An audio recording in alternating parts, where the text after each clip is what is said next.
Hi everyone, welcome to this spoken English classes।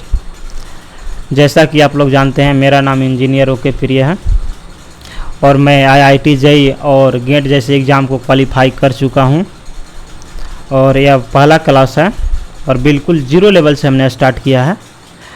और आप लोग से यही रिक्वेस्ट है कि मेरा जो प्लेलिस्ट है स्पोकन इंग्लिश का, स्पोकन इंग्लिश के नाम से ही प्लेलिस्ट मिल जाएगा मेरे चैनल पे, तो इसको 20-25 वीडियो देखिए। उसके बाद आप खुद बोलिएगा कि हाँ, जो नीचे हमने लिखा है अब हर कोई इंग्लिश बोलेगा यह मेरा गारंटी है, तो आप लोग खुद बोलिएगा कि हाँ सर हम इंग्लिश अच्छे से बोल पा रहे हैं।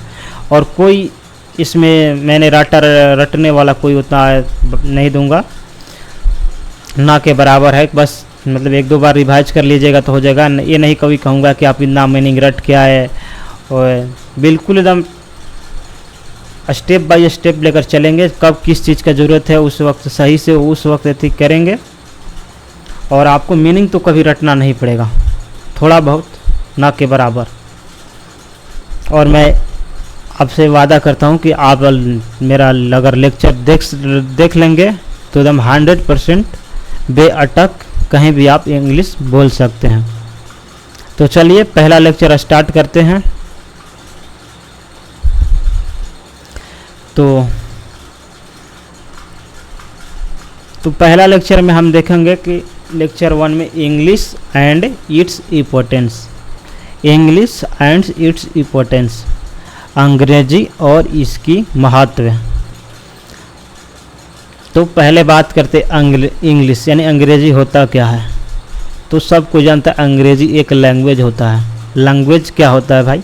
तो लैंग्वेज मतलब एक ऐसा माध्यम होता है जिसके यानी लिख करके या बोल करके अपने अंदर को यानी थॉट को यानी सोच को विचार को और अपने एक्सप्रेशन को दूसरे को शेयर कर सकते हैं यानी बता सकते हैं, तो उसको लैंग्वेज कहते हैं। यानी किसी को बोल के या बता के अपने बारे के यानी आप जो चाहते हैं वो दूसरे को समझा देना या अपने बात को उसको करा लेना, उसी को जो माध्यम से समझ जाते हैं दूसरे व्यक्ति, उसी को लैंग्वेज कहते हैं। तो आशा करता हूँ कि इंग्लिश लैंग्वेज जिसको पता भी नहीं होगा कि मतलब इंग्लिश होता क्या है, व्हाट इज इंग्लिश, बहुत लोग मतलब जान जाते हैं लेकिन बेसिक नहीं पता हो पाती है। तो चलिए आगे बढ़ते हैं। तब लेटर, तो हमने लेटर लिखते हैं इंग्लिश में। तो इंग्लिश में लेटर लिखते हैं तो एक कहता है कैपिटल लेटर, एक स्मॉल लेटर, एक कर्सिव लेटर।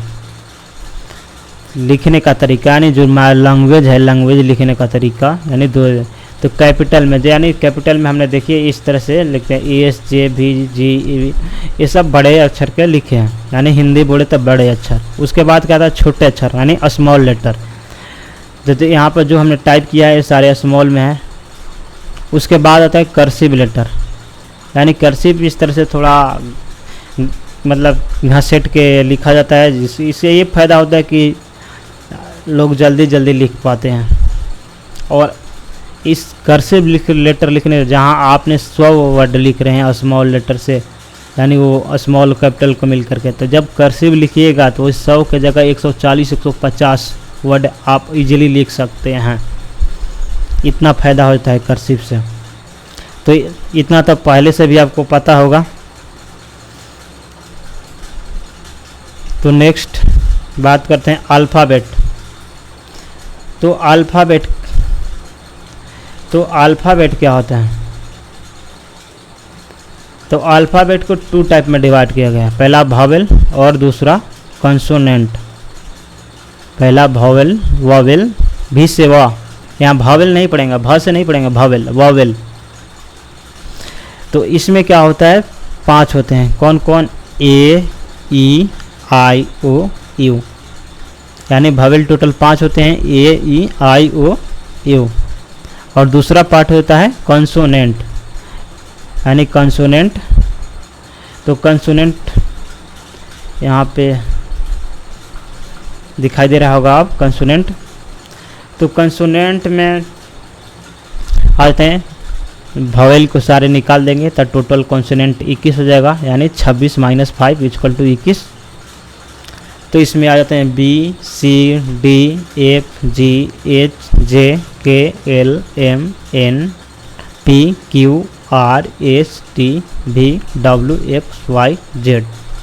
तो एक कॉन्सोनेंट है, यानी टोटल 21 कॉन्सोनेंट होते हैं। तो आशा करता हूँ भावेल और कॉन्सोनेंट समझ में आ गया होगा। तो अब चलते हैं, थोड़ा देखते हैं वर्ड क्या होता है, सेंटेंस क्या होता है और पैराग्राफ क्या होता है। तो वर्ड क्या होता है, तो वर्ड क्या होता है कि the group of word, sorry the group of letter, हमने बात कर रहा हूँ यहाँ पे ग्रुप ऑफ लेटर, यानी अक्षर को जोड़ करके वर्ड बनता है। जैसे वर्ड मतलब होता है शब्द, यानी एक एक अक्षर को जोड़ करके शब्द बनता है। तो उसी तरह एक एक अल्फ़ाबेट के, यानी अल्फ़ाबेट ही इसमें जोड़ते हैं, तो इंग्लिश में उसको वर्ड कहते हैं। तो वर्ड के एग्जांपल यहाँ पे हमने लिखा है राम, राम। तो राम में कितने RAM, यानी 3 से जोड़ करके बना, यानी 3 अल्फ़ाबेट से जोड़ के बना, तो इसलिए ये वर्ड होगा। दूसरा है गो, GO, गो मतलब जाना। तो इसमें 2, यानी 2 जोड़ के बना है, तो इसको हम वर्ड बोलेंगे। नेक्स्ट सेंटेंस, सेंटेंस क्या होता है, सेंटेंस मतलब होता है वाक्य। वाक्य क्या होता है, तो ग्रुप ऑफ वर्ड्स, तो यानी वर्ड के अगर जोड़ दें, यानी शब्द को अगर जोड़ दे तो वाक्य बनता है। तो उसी तरह से वाक्य सेंटेंस कहते हैं। तो Ram is a good boy, यहाँ पे हमने 1 सेकेंड,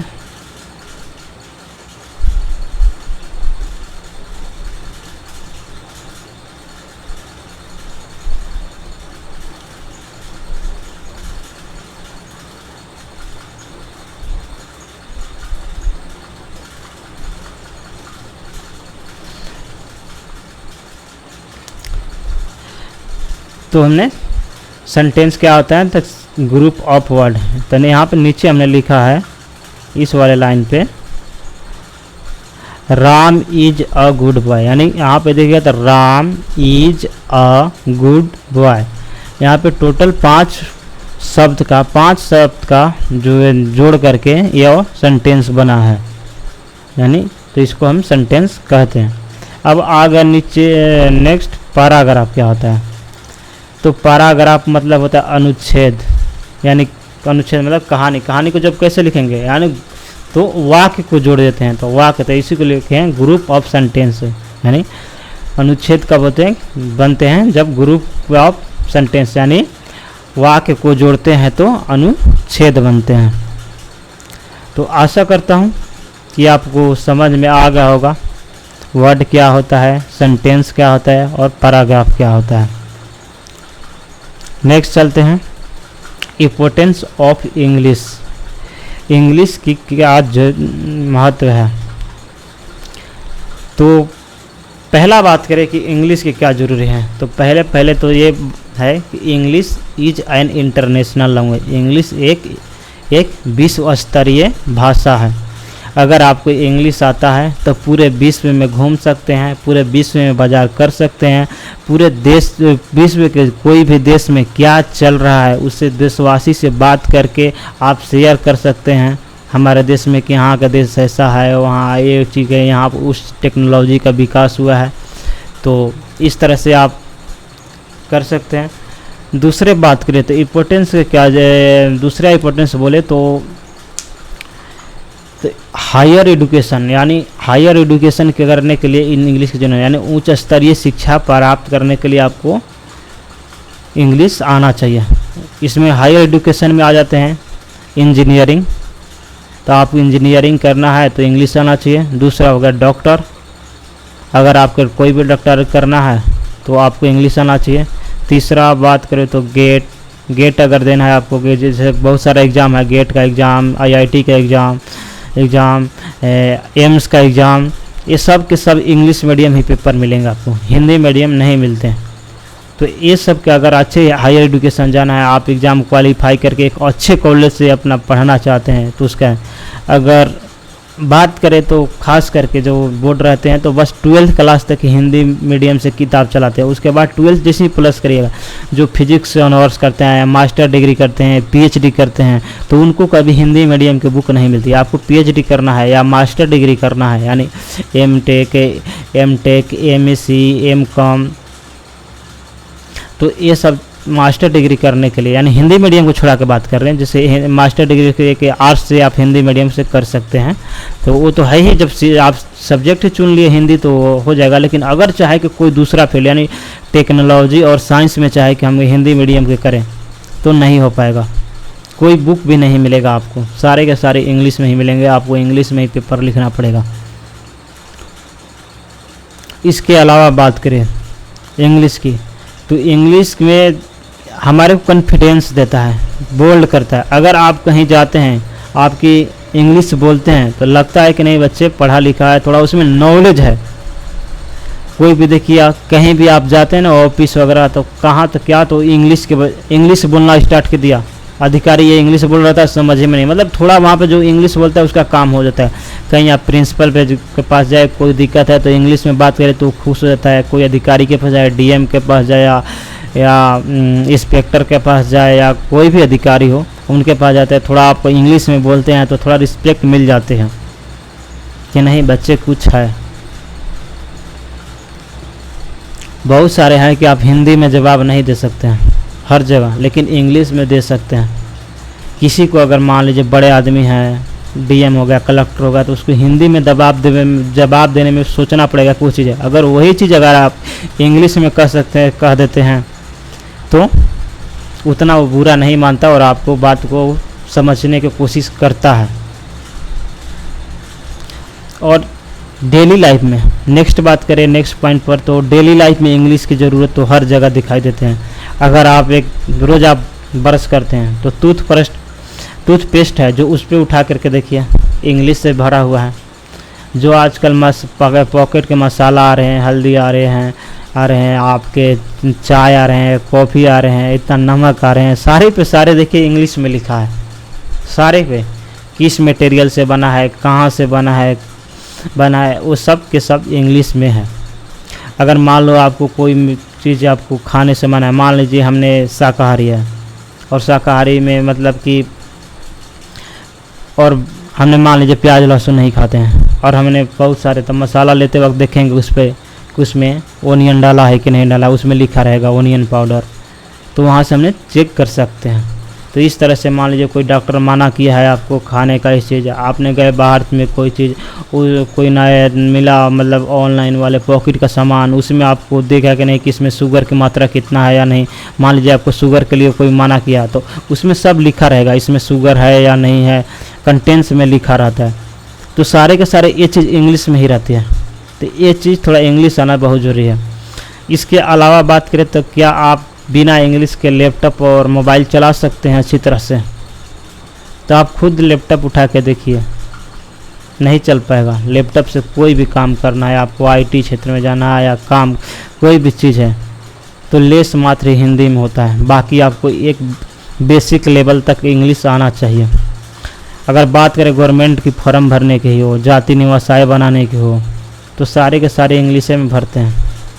हिंदी मीडियम में बहुत कम लोग भरते हैं। जाति निवास तो अब आ गया हिंदी मीडियम में भी टाइप करने के लिए, पहले इंग्लिश से था। और तो इसके अलावा इंग्लिश का बात करें तो कुछ गवर्नमेंट जब आपको इंग्लिश अच्छी तरह से आती रहेगी तो एक अच्छा गवर्नमेंट जॉब ले सकते हैं। एसएससी में अगर जाइए, बिना इंग्लिश में आप पार नहीं कर पाइएगा। बहुत सारा है एग्ज़ाम जिसमें इंग्लिश मैंडेटरी है। लोग आर्मी वगैरह में जाते हैं तो स्टार्टिंग में 11-12 पे तो चल जाते हैं हिंदी मीडियम। वही अगर ग्रेजुएशन करके जाते हैं, इंग्लिश ले अगर करके जाए, सीडीएस क्वालिफाइड करें, तो सीडीएस अगर क्वालिफाइड करें तो क्या है, ग्रेजुएशन का ही लेवल है, लेकिन उसमें क्या है, आईएएस, उसमें इंटरव्यू बहुत हार्ड होता है। तो इंग्लिश मीडियम ही चलती है, उसका प्योर इंग्लिश है और उसका पेमेंट स्टार्टिंग आपको लगभग 72,000 से लेकर के सारे फैसिलिटी, यानी अगर प्राइवेट जब के 2 लाख के बराबर कर देगा। तो ऐसे ऐसे जब आप क्वालिफाइड कर सकते हैं अगर इंग्लिश मीडियम में रहें तो। सॉरी, इंग्लिश अगर आपको आता रहे, अगर हिंदी मीडियम से पढ़े हैं और इंग्लिश आता है तो आप कर सकते हैं। तो आशा करता हूँ कि इम्पोर्टेंस ऑफ इंग्लिश समझ में आ गया होगा। तो ये मेरा चैनल है इंग्लिश बाय इंजीनियर ओम बाबा के नाम से करके। अगर आप इस चैनल को सब्सक्राइब नहीं किए हैं तो सब्सक्राइब करिए। अभी तो 23 सब्सक्राइबर दिखा रहे हैं, लेकिन यहाँ पर मेरा एक भी वीडियो नहीं है, देखिएगा ध्यान से, तो नो वीडियो लिख रहा है। ये मेरा पहला वीडियो है। ऑलरेडी 23 सब्सक्राइबर हैं।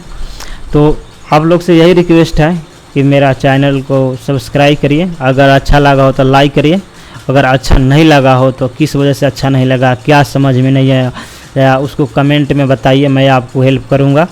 और एक काम करिएगा कि दोस्तों के पास ज़रूर शेयर करिएगा, जिसको लगता है कि नहीं उसको इंग्लिश की ज़रूरत है, तो उसको मेरा चैनल का लिंक शेयर ज़रूर करिएगा।